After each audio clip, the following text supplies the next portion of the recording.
Teknologi Risha atau rumah instan sederhana sehat merupakan salah satu teknologi struktur rumah dengan desain modular yang memiliki keunggulan tahan gempa. Teknologi ini sudah diaplikasikan sejak tahun 2006 dan bisa menjadi solusi untuk rumah di wilayah Indonesia yang rawan gempa. Teknologi Risha pada dasarnya merupakan sistem struktur rumah yang dibuat dari 3 jenis panel beton bertulang. Panel 1 memiliki tebal 2,5 cm, lebar 30 cm, dan tinggi 120 cm dengan bingkai berukuran 6 x 10 cm. Panel 2 memiliki tebal dan tinggi yang sama, namun dengan lebar 20 cm. Sementara panel 3 berfungsi sebagai penyambung di bagian sudut dengan tebal 2,5 cm, lebar 30 cm, dan tinggi 30 cm. Ketiga panel tersebut kemudian disambungkan dengan mur serta baut khusus untuk membentuk struktur rumah berukuran 3 x 3 meter atau 9 meter persegi.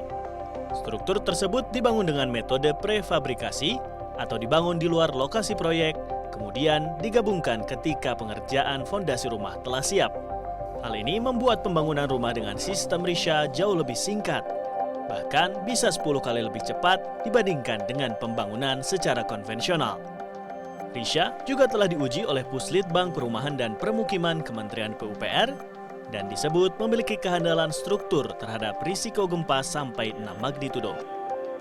Definisi tahan gempa Pak ya, definisi tahan gempa di sini adalah kalau misalkan bangunan yang dibangun tidak dengan SNI gempa misalkan. Jadi pada saat terjadi gempa itu mungkin akan lebih cepat kolaps Pak.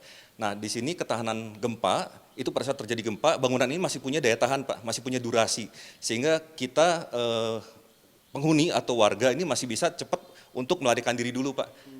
Jadi dia masih punya ketahanan lah terhadap gempa ini Pak sebelum dia kolaps.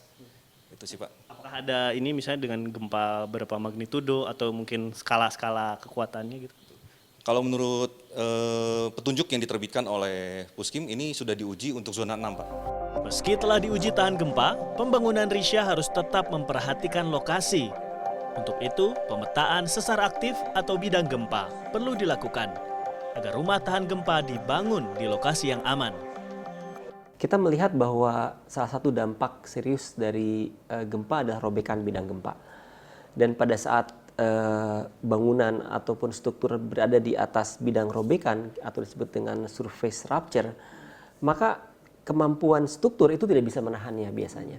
Jadi kalau kita menyimpan bangunan tahan gempa tepat di atas bidang sesar, maka tetap robek. Jadi kami selalu mengusulkan kalau sudah diketahui bidang gempanya, kita bikin avoidance zone ataupun zona hijau lah di situ. Jadi mau tidak mau jangan dibangun. Nah begitu sedikit menjauh beberapa meter saja, maka faktor yang dominan adalah faktor guncangan. Risha juga harus dibangun di bidang tanah yang tidak berpotensi terkena longsoran akibat gempa. Sehingga jika terjadi gempa bumi, tidak akan jatuh banyak korban jiwa. Tim Liputan CNN Indonesia, Bandung, Jawa Barat.